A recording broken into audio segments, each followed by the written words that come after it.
Mondal sure success series থেকে প্রকাশিত তাদের WBCS প্রিলিমিনারি উইনার এই বইটি ইতিমধ্যে মার্কেটে এসছে 5 এডিশন। বইটির চিফ এডিটর রয়েছে কার্তিক চন্দ্র মন্ডল।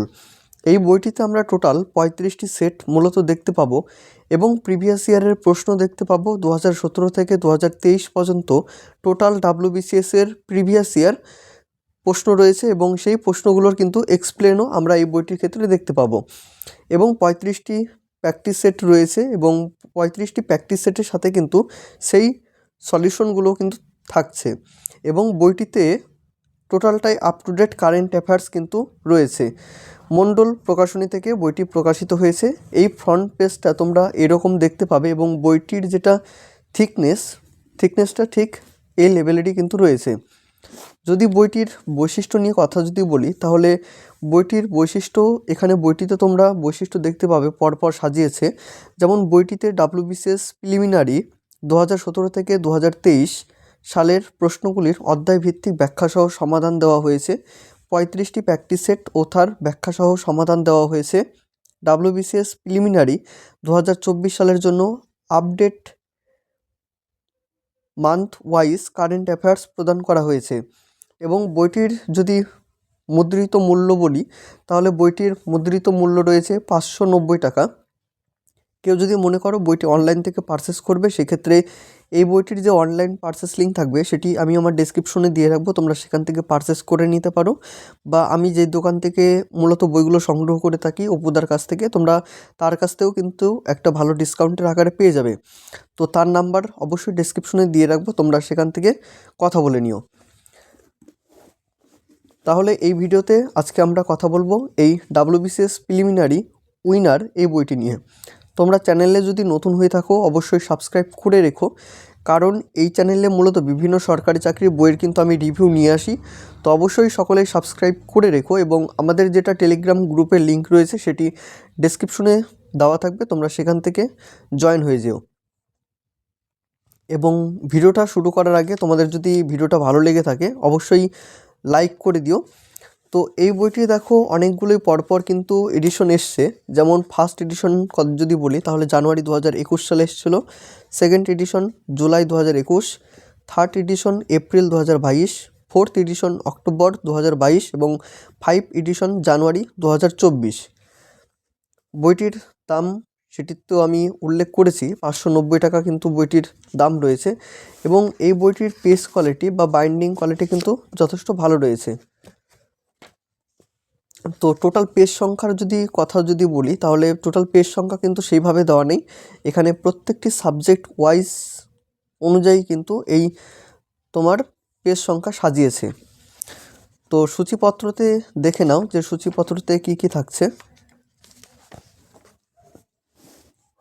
তো সূচিপত্রতে দেখো যে WBCS preliminary 2023 question with explain 2022-এর কোশ্চেন্স রয়েছে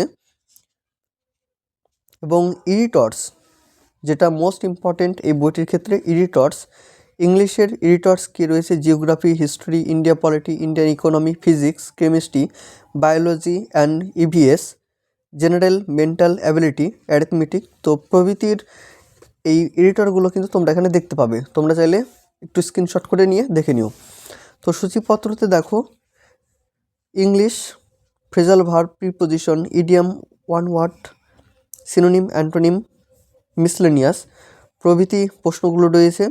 ভূগোল, ইন্ডিয়ান জিওগ্রাফি, ভারতের ভূগোল যদি বলি তাহলে আমরা প্রত্যেকটি চ্যাপ্টার কিন্তু দেখতে পাবো, সেখানে রয়েছে ভারতের ভূপ্রকৃতি, ভারতের জলবায়ু, ভারতের স্বাভাবিক উদ্ভিদ, ভারতের মৃত্তিকা, ভারতের জলসেচ ব্যবস্থা, ভারতের কৃষিকাজ, ভারতের বিভিন্ন প্রকার প্রকল্পসমূহ, ভারতের শক্তি সম্পদ এবং খনিজ সম্পদ, ভারতের শিল্পসমূহ, ভারতের পরিবহন ব্যবস্থা, ভারতের প্রধান প্রধান বন্দরসমূহ, ভারতের জনসংখ্যা, ভারতের জনবসতি।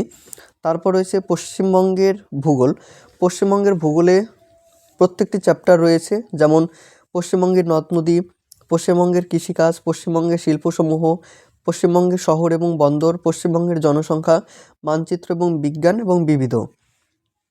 ভারতের ইতিহাস থেকে ইন্ডিয়ান হিস্ট্রি, প্রাচীন ভারতের প্রত্যেকটি অধ্যায় রয়েছে, সেখানে রয়েছে সিন্ধু সভ্যতা এবং বৈদিক সভ্যতা, প্রাক ও মৌর্য সময়কাল, মৌর্য যুগের ইতিহাস, মৌর্য পরবর্তী যুগ, গুপ্ত যুগ, প্রতিবাদী ধর্ম আন্দোলন, গুপ্ততর যুগের ভারতের আঞ্চলিক শক্তিসমূহ, আদি মধ্যযুগের দক্ষিণ ভারতের ইতিহাস, আদি মধ্যযুগের বাংলা এবং পাল এবং সেন যুগ, বিবিধ প্রাচীন যুগ।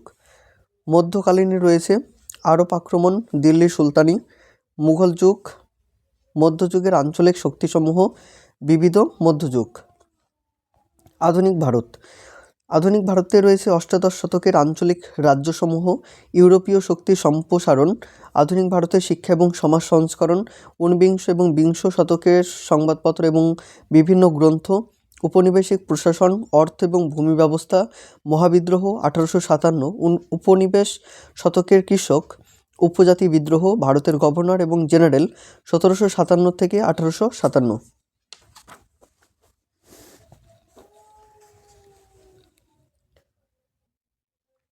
তারপর ভারতের জাতীয় মুক্তি সংগ্রাম, ইন্ডিয়ান ন্যাশনাল মুভমেন্ট। এখানে রয়েছে জাতীয়তাবাদী উন্মেষ 1885 থেকে 1905, স্বদেশী আন্দোলন থেকে স্বরাজ প্রস্তাব 1905 থেকে 1935, স্বাধীনতা সংগ্রামের শেষ অধ্যায় 1935 থেকে 1947, বৈপ্লবিক আন্দোলন, কৃষক এবং শ্রমিক অস্পৃশ্যতা বিরোধী আন্দোলন, ভারতের ভাইসরয়। ভারতের অর্থনীতি থেকে দেখো প্রত্যেকটি চ্যাপ্টারও রয়েছে, ভারতীয় সংবিধানের ধারাসমূহ, ভারতের রাজনীতি, ইন্ডিয়ান পলিটি, সংবিধানের ধারাসমূহ, ভারতীয় সংসদ E3, মৌলিক অধিকার এবং মৌলিক কর্তব্য, নির্দেশমূলক নীতিসমূহ, বিচার বিভাগ, সাংবিধানিক সংস্থা, রাষ্ট্রপতি এবং উপরাষ্ট্রপতি, পঞ্চায়েতি রাজ ব্যবস্থা, অঙ্গরাজ্যের শাসন বিভাগ, অঙ্গরাজ্যের আইন বিভাগ, কেন্দ্র এবং রাজ্য সম্পর্ক এবং বিবিধ। ভারতের অর্থনীতি, ইন্ডিয়ান ইকোনমি, কৃষি, ব্যাংকিং, পঞ্চবার্ষিকী পরিকল্পনা, নীতি আয়োগ, শিল্প এবং তার সংস্কার, রাজকোষ নীতি, অর্থনীতির প্রসার এবং উন্নয়ন, অর্থনৈতিক প্রাথমিক ধারণা, সমষ্টিগত অর্থনীতির কয়েকটি প্রধান ধারণা, শিল্প, বর্তমান ঘটনা এবং বিবিধ। জীববিদ্যা থেকে দেখো কোষের গঠন, উদ্ভিদ এবং কলা, উদ্ভিদের অঙ্গ সংস্থানগত বৈশিষ্ট্য, উদ্ভিদের শারীরবৃত্তীয় কার্যাবলী, বিন্যাসবিধি এবং জীবজগৎ, বংশগতি এবং জীব প্রযুক্তি, অণুজীববিদ্যা, বাস্তববিদ্যা এবং পরিবেশ দূষণ এবং সংরক্ষণ, পদার্থবিদ্যা এবং কম্পিউটার থেকে দেখো পরিমাপ পদ্ধতি এবং একক, পদার্থের সাধারণ ধর্ম, আলোকবিজ্ঞান, তাপ ও উষ্ণতা, গতিবিদ্যা, তেজস্ক্রিয়তা, তড়িৎবিদ্যা, চুম্বক, শব্দবিজ্ঞান, কম্পিউটার এবং বিবিধ। রসায়নবিদ্যা থেকে দেখো প্রত্যেকটি চ্যাপ্টার রয়েছে, গণিত এবং সেন্ট্রাল মেন্টাল অ্যাবিলিটি। তো ডাব্লিউবিসিএসের যেটা সিলেবাস রয়েছে তোমাদের, তো সিলেবাসটা দেখো এখানে ভাগ করা হয়েছে এবং কোন বিষয় থেকে কত নাম্বার থাকবে এই নাম্বারটাও কিন্তু রয়েছে। তো এটা হচ্ছে ইংলিশ, প্রথমেই শুরু হচ্ছে। ইংলিশের ক্ষেত্রে প্রশ্ন রয়েছে এবং এক্সপ্লেনও কিন্তু রয়েছে উত্তরের সাথে সাথে। Geography of India and West Bengal, ডাল উৎপাদনে ভারতের হেক্টর প্রতি উৎপাদনের সর্বোচ্চ কোন রাজ্য? মধ্যপ্রদেশ, রাজস্থান, গুজরাট, উত্তরপ্রদেশ। এক্সপ্লেন দেখো, এটার উত্তর হবে এ নাম্বার। 2022 অনুসারে ভারতে হেক্টর প্রতি ডাল উৎপাদনের সর্বোচ্চ রাজ্য মধ্যপ্রদেশ 21.78%, দ্বিতীয় স্থানে রয়েছে মহারাষ্ট্র 13.51% এবং তৃতীয় স্থানে রয়েছে রাজস্থান 14.51%। ইকোনমিক সার্ভে 2022-23 অনুযায়ী রাউরকেল্লা লৌহ এবং ইস্পাত কারখানা অবস্থিত কোথায়? অপশন রয়েছে কয়লা খনি অঞ্চলে, লৌহ খনি অঞ্চলে, কয়লা এবং লৌহ খনির মধ্যবর্তী অঞ্চল, দামোদর উপত্যকা। এটার উত্তর হবে বি নাম্বার, লৌহ খনি অঞ্চলে। বি নাম্বার এক্সপ্লেন কি রয়েছে, রাউরকেল্লার লৌহ ইস্পাত কারখানা অবস্থিত ওড়িশা সুন্দরগড় জেলার লৌহ খনি অঞ্চলে। এই লৌহ ইস্পাত কেন্দ্রটি Steel Authority of India SAIL দ্বারা পরিচালিত। রাউরকেল্লা লৌহ ইস্পাত কেন্দ্রটি ওড়িশা সুন্দরগড় এবং কেওনঝড় জেলা থেকে প্রাপ্ত লৌহ আকরিক আহরণ করে এবং কয়লা আহরণ করে ঝাড়খণ্ড রাজ্যের ঝরিয়া অঞ্চল থেকে। 3 নম্বর প্রশ্নটা রয়েছে, ভারতের যে বনভূমিতে অবাধ প্রবেশ মানুষের নাই সেটা কোথায়? জাতীয় অরণ্য, অভয়ারণ্য, সংরক্ষিত অরণ্য এবং সুরক্ষিত অরণ্য। তোমাদের যদি জানা থাকে অবশ্যই কমেন্টের মাধ্যমে উত্তরটা জানিও। তো পরের প্রশ্নটা দেখো যে গো পালনে ভারতের পৃথিবীতে কততম? অপশন রয়েছে প্রথম, পঞ্চম, চতুর্থ এবং সপ্তম।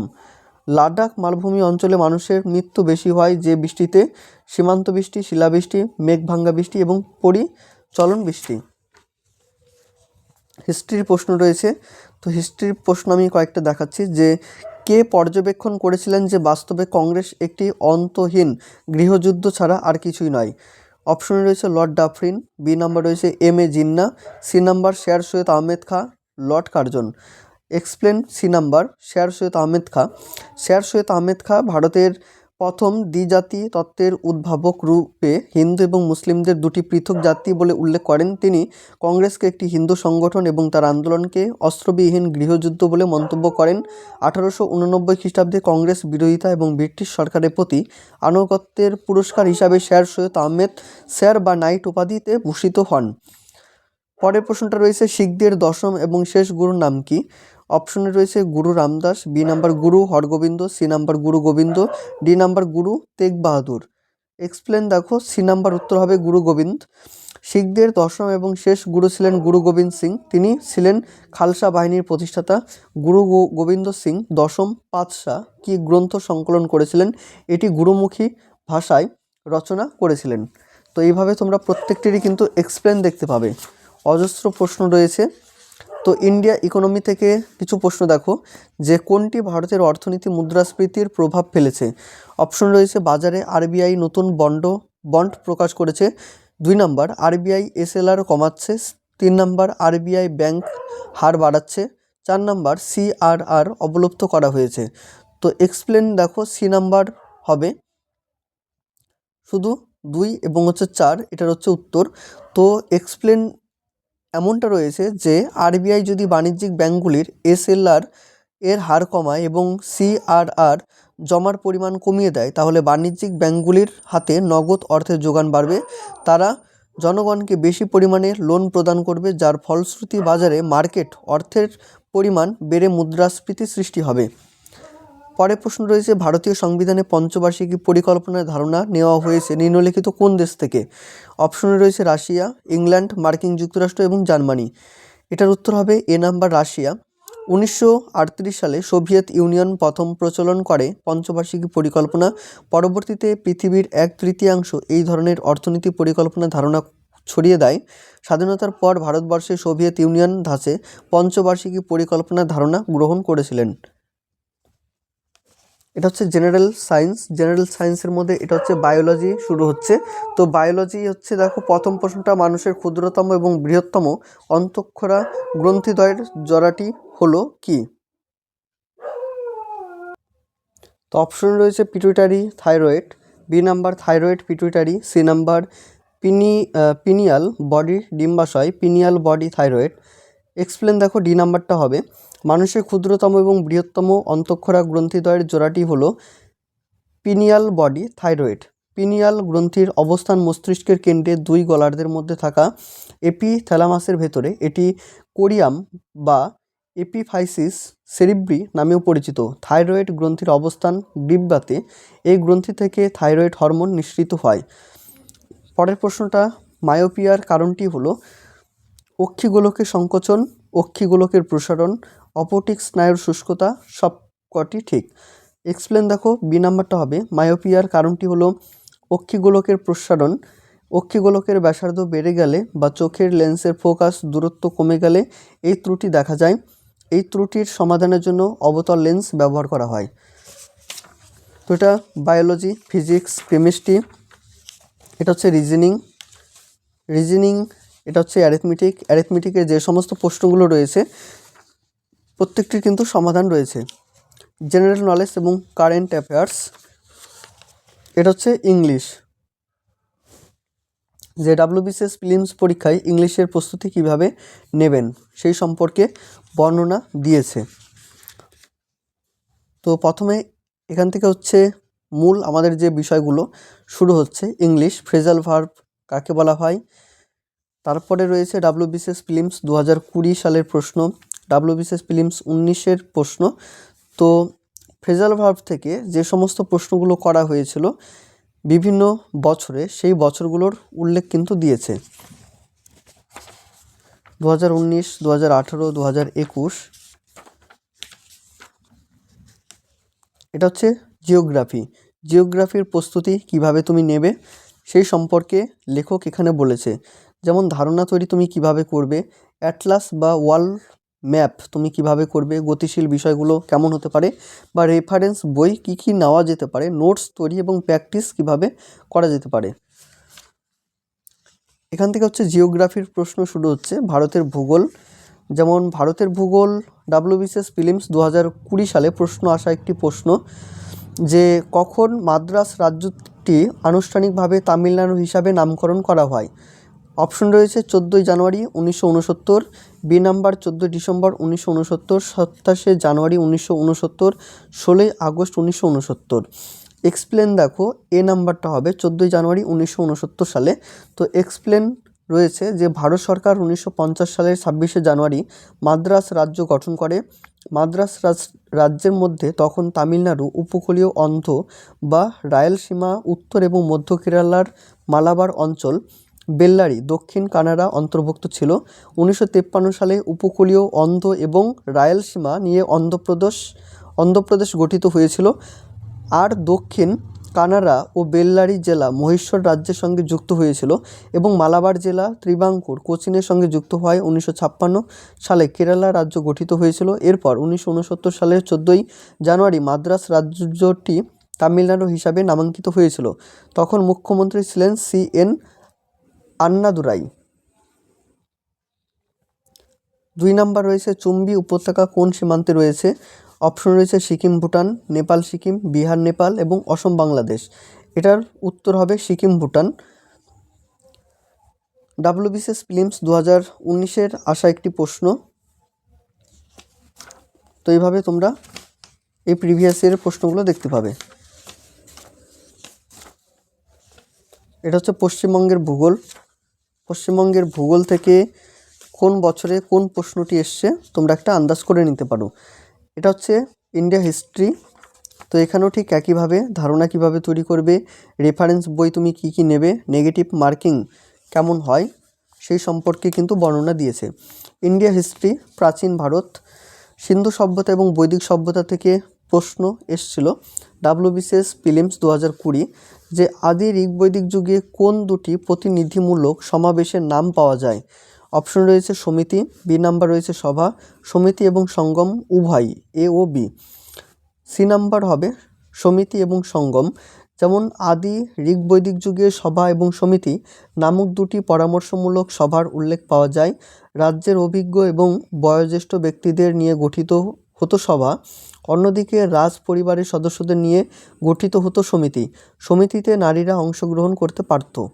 এইভাবে এক্সপ্লেনগুলো কিন্তু রয়েছে। WBCS প্রিলিমস 2018-তে আসা একটি প্রশ্ন, 2017-র প্রশ্ন, প্রাক মৌর্য সময়কাল। এই অধ্যায় থেকে প্রশ্নগুলো এসেছিল। যেমন 2018 সালে যে কোন রাজ্যটি বর্তমান বিহারে পাটনা এবং গয়া জেলাকে কেন্দ্র করে গড়ে উঠেছে। অপশন রয়েছে অঙ্গ, কৌশল, মগধ এবং অবন্তী। এটা হবে মগধ। যে ষোড়শ মহাজনপদের সবচেয়ে শক্তিশালী রাজ্য ছিল মগধ, যেটি বর্তমানে বিহারে পাটনা এবং গয়া জেলাকে কেন্দ্র করে গড়ে উঠেছিল। এই রাজ্যের পশ্চিমে ছিল সোন নদী এবং পূর্বে ছিল চম্পা নদী। প্রথমে রাজ্যটি হলো রাজগৃহ, পরে পাটলিপুত্রতে হয়। যে মগধের কোন শাসক সেনিয়া নামে পরিচিত ছিলেন।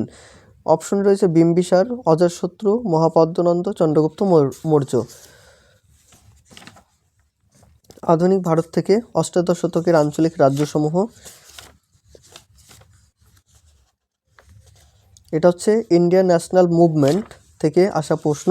যেমন জাতীয়তাবাদের উন্মেষ 1885 থেকে 1905। WBCS প্রিলিমস 2021-এর প্রশ্ন, যে কে কোন প্রতিষ্ঠান সম্পর্কে সেফটি ভালভ তত্ত্ব প্রচার করেছিলেন। কোন ভারতীয় জাতীয়তাবাদী নেতাকে grand old man of India বলা হয়। ভারতের জাতীয় কংগ্রেসের জনক বলে কাকে অভিহিত করা হয়। ভারতের জাতীয় কংগ্রেসের কোন অধিবেশনে প্রথমবার বন্দে মাতরম গানটি গাওয়া হয়েছিল। নিম্নলিখিত আন্দোলনগুলির মধ্যে কোন আন্দোলন বঙ্গ বিভাগের অব্যবহিত পরে সংগঠিত হয়েছিল। ভারতের জাতীয় কংগ্রেস জাতীয়তাবাদের এক আণুবীক্ষণিক সংখ্যালঘিষ্ঠ অংশগ্রহণের প্রতিনিধিত্ব করে। এই বক্তব্য কে পোষণ করতেন। ভারতীয় জাতীয় কংগ্রেসের প্রতিষ্ঠাতা কে ছিলেন। ভারতের জাতীয় কংগ্রেসের প্রথম মুসলিম সভাপতি কে ছিলেন? হিন্দু কে প্রচার করেছিলেন? কংগ্রেসকে আনুবীক্ষণিক সংখ্যালঘিষ্ঠ বলে কে সমালোচনা করেছিলেন?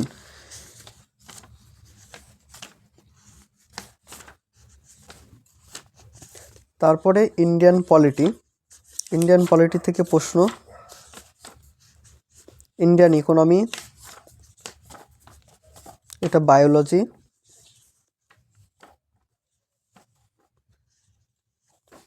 রিজনিংয়ের প্রশ্ন রয়েছে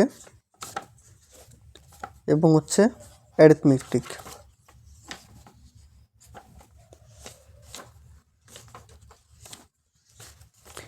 এখান থেকে যে প্র্যাকটিস সেটগুলো শুরু হচ্ছে, যে সেট নাম্বার 5 3 ঘন্টার সময় তোমরা পাবে। তো এখান থেকে প্র্যাকটিস সেট চলছে যে পশ্চিমবঙ্গের এক বিশিষ্ট আইনসভা কত সালে থেকে প্রবর্তিত হয়েছিল? বিচার বিভাগীয় সংস্কারের বিষয়টি কোন দেশের সংবিধান থেকে গৃহীত হয়েছে? হিন্দুদের হিন্দু ধর্মে আনার জন্য কারা সংস্কার আন্দোলন শুরু করে? আজাদ হিন্দ বাহিনীর সেনাধ্যক্ষ কে ছিলেন? ইন্ডিয়ান লীগ কাদের উদ্যোগে প্রতিষ্ঠিত হয়?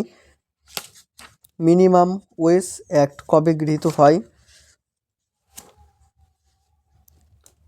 টোটাল 200টা প্রশ্ন রয়েছে এবং 200টারই কিন্তু এক্সপ্লেন এই বইটিতে রয়েছে।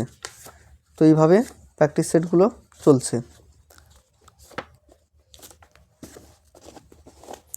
এবং ম্যাথের যে সলিউশনগুলো রয়েছে, সলিউশনগুলো কিন্তু যথেষ্ট ভালো রয়েছে। তো ওভারঅল বলা যদি যায় এই বইটি, তাহলে প্র্যাকটিস করার জন্য কিন্তু WBCS পরীক্ষার এই বইটি অনেকটাই কার্যকরী হবে। তো যতটুকু তোমাদের প্রেজেন্টেশন দেখালাম হয়তো ভালো লেগেছে এই বইটি। তো তোমাদের যদি ভালো লেগে থাকে অবশ্যই লাইক করে দিও, সাবস্ক্রাইব করে দিও এবং বন্ধুদের সাথে ভিডিওটি বেশি বেশি করে শেয়ার করে দিও। এবং তোমরা পরবর্তীতে বা আগামী দিনে কোন ভিডিওটা দেখতে চাচ্ছ অবশ্যই কমেন্ট করে সেই বইটির নাম বলো, বা তুমি কোন পরীক্ষার জন্য প্রিপারেশন নিচ্ছ একটু জানিও, তাহলে পরবর্তীতে সেই ভিডিওগুলোই কিন্তু আসবে। তো দেখা হবে অন্য কোনো ভিডিওতে। সকলে ভালো থেকো, সুস্থ থেকো।